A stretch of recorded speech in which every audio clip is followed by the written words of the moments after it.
They laughed when she pulled out a paper map on a billion-dollar destroyer, but the moment the hull trembled, every sailor froze, because the tourist they mocked walked straight to a restricted console, and the ship recognized her before they did. When the screens flashed, "Welcome back, Director Maeve Carter," the captain realized the truth. The woman they mocked once had just saved them from a vortex that should have killed them all.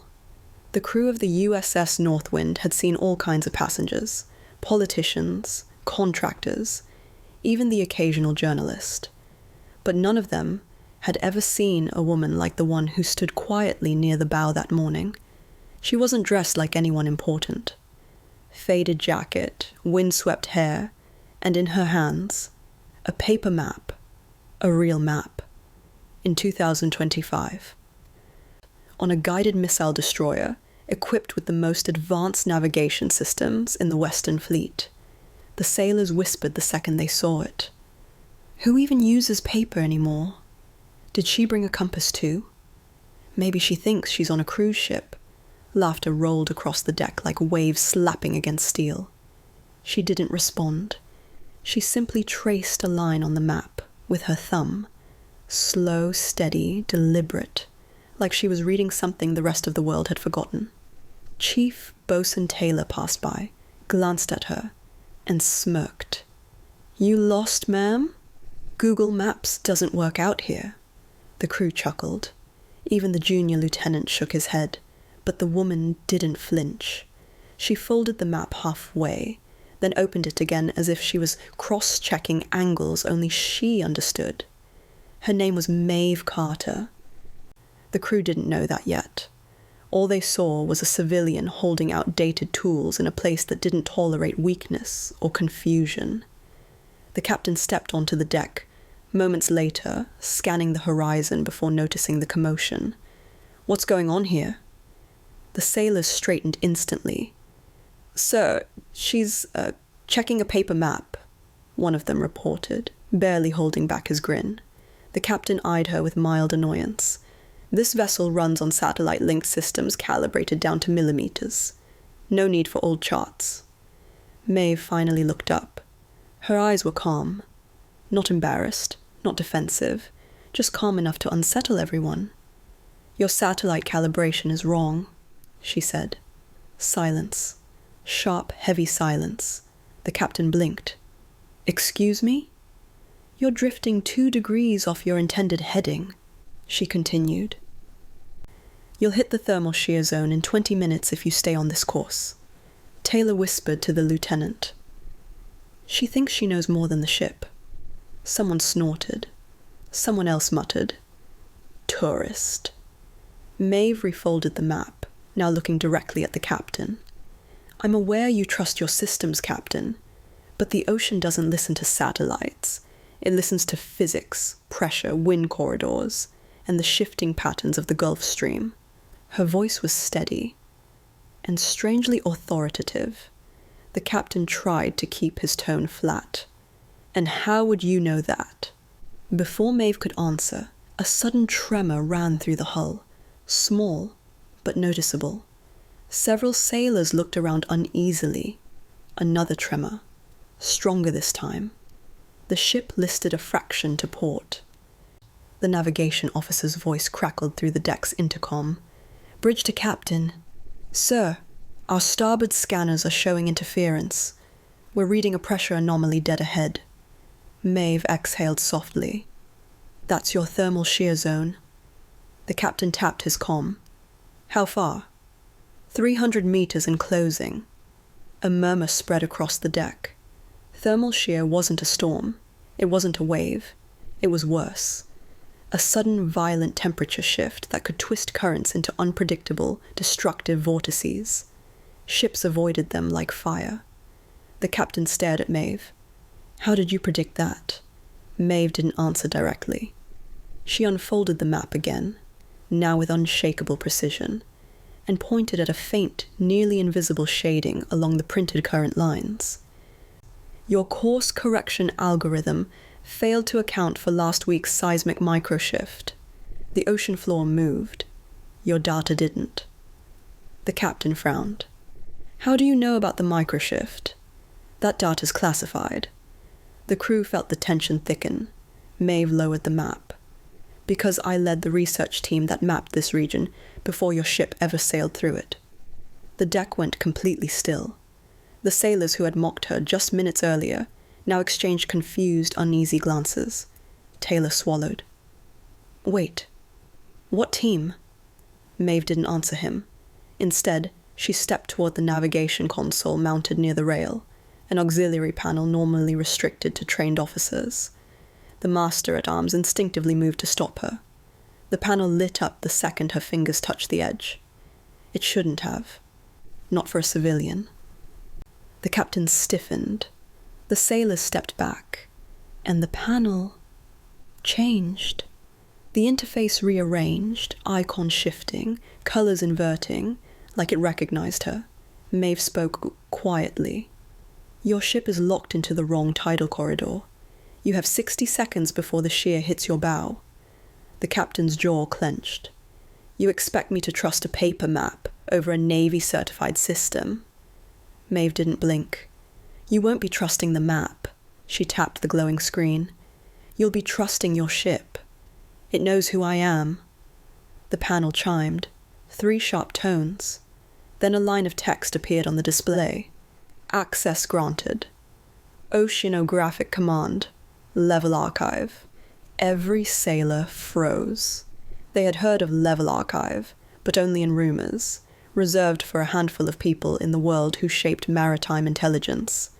The captain looked at Maeve again, this time with something closer to fear than irritation. Who are you? He whispered. Maeve pressed 2 commands into the panel. The ship groaned as the engine shifted, correcting course with a sudden decisive thrust. A person who didn't come here to impress anyone, she said softly. Just to keep this ship from tearing itself apart. The north wind surged, stabilizing instantly. The tremors stopped. The crew stared at her, at the woman they had laughed at, for holding a map. Maeve folded it neatly, tucking it under her arm. She turned to leave. And that's when the ship's internal speakers crackled with a voice none of them expected. Identification match confirmed, welcome back. Director Maeve Carter. Every sailor went cold. The captain's eyes widened. Director? Back? Maeve exhaled, almost disappointed the ship had spoken. And before anyone could ask another question, the lights above them flickered. Once. Twice. Then the entire destroyer hummed like something buried deep inside it had just awakened. Maeve looked up slowly. It wasn't supposed to recognize me yet. The deck vibrated under their boots. The crew looked around in panic. The captain stepped closer. What does that mean? What is this ship reacting to? Maeve didn't answer immediately. Her expression was no longer calm. It was something darker. Something the crew had no name for. She finally whispered. The destroyer's heartbeat changed. That was the only way the crew could describe it later. One moment the USS Northwind sounded like steel and engines. The next, it pulsed like something alive. The deck vibrated in uneven intervals. Lights dimmed, then brightened in a slow, unnatural rhythm. The ventilation systems hissed like they were exhaling. The captain steadied himself. Director Carter, what is the ship reacting to? Maeve didn't answer right away. She stared at the bulkheads, listening, truly listening, like she understood a language no one else heard.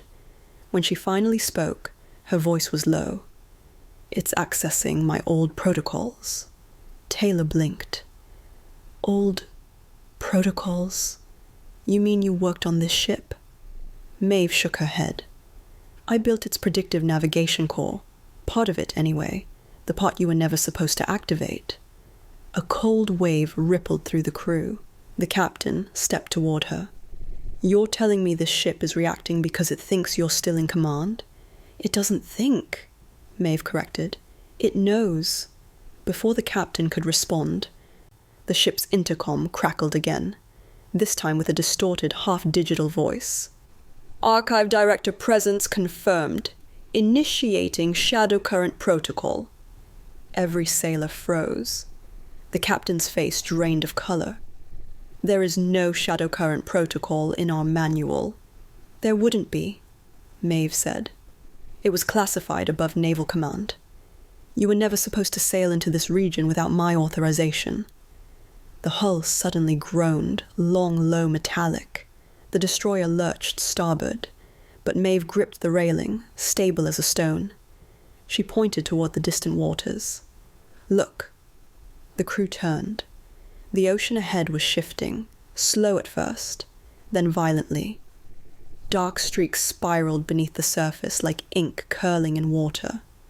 Currents twisted in unnatural patterns, colliding, collapsing, reforming. The thermal shear zone wasn't just unstable, it was alive. The captain whispered, "What is that?" Maeve unfolded her map, one last time, letting the wind catch its edges. 5 years ago, my team detected these patterns, invisible to satellites, too quiet for sonar, but deadly enough to pull a destroyer under in seconds. She pointed directly at the churning water ahead. That's why I warned you, and why you were drifting straight into it. Taylor swallowed. So the ship, it's saving itself? Maeve nodded. It's rerouting us into the safe corridor I designed. The corridor your current path would have missed by 2 nautical miles. The captain stared at her. No mockery left, no doubt, only awe. You saved us before we even realized we were in danger. No, Maeve said gently. The ship did.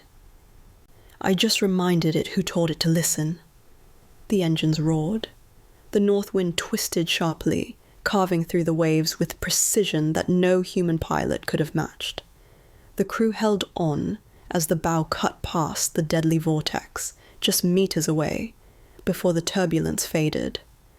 The dark currents behind them collapsed in a violent whirlpool that could have swallowed them whole. Silence settled across the deck. Real heavy silence. The ship straightened. The engine settled. The light steadied. And then, the intercom whispered one last message. Shadow current protocol complete. Safe corridor established. Welcome home, Director Carter. Maeve closed the map and finally folded it for good. The captain stepped forward, voice quiet. You could have told us who you were from the start. She looked at him, calm again, but with a sadness buried behind her eyes. If I told you, you wouldn't have listened to the map.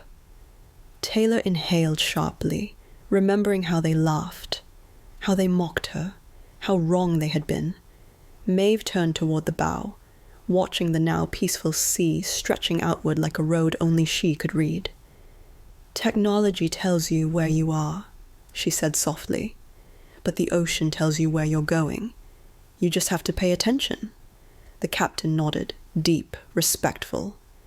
Then, Director Carter, where are we going? She smiled faintly. Forward, and this time, without crashing into things you can't see. The sailors exchanged glances, some embarrassed, some grateful, all changed. Maeve Carter, the woman they mocked for holding a paper map, had just saved a warship, with thousands of tons of steel, using nothing but knowledge, instinct, and a memory the ocean itself seemed to acknowledge. And as the sun slid across the horizon, the north wind cut through the calm waters, steady, safe, and undeniably guided by the one person the ship itself had called home.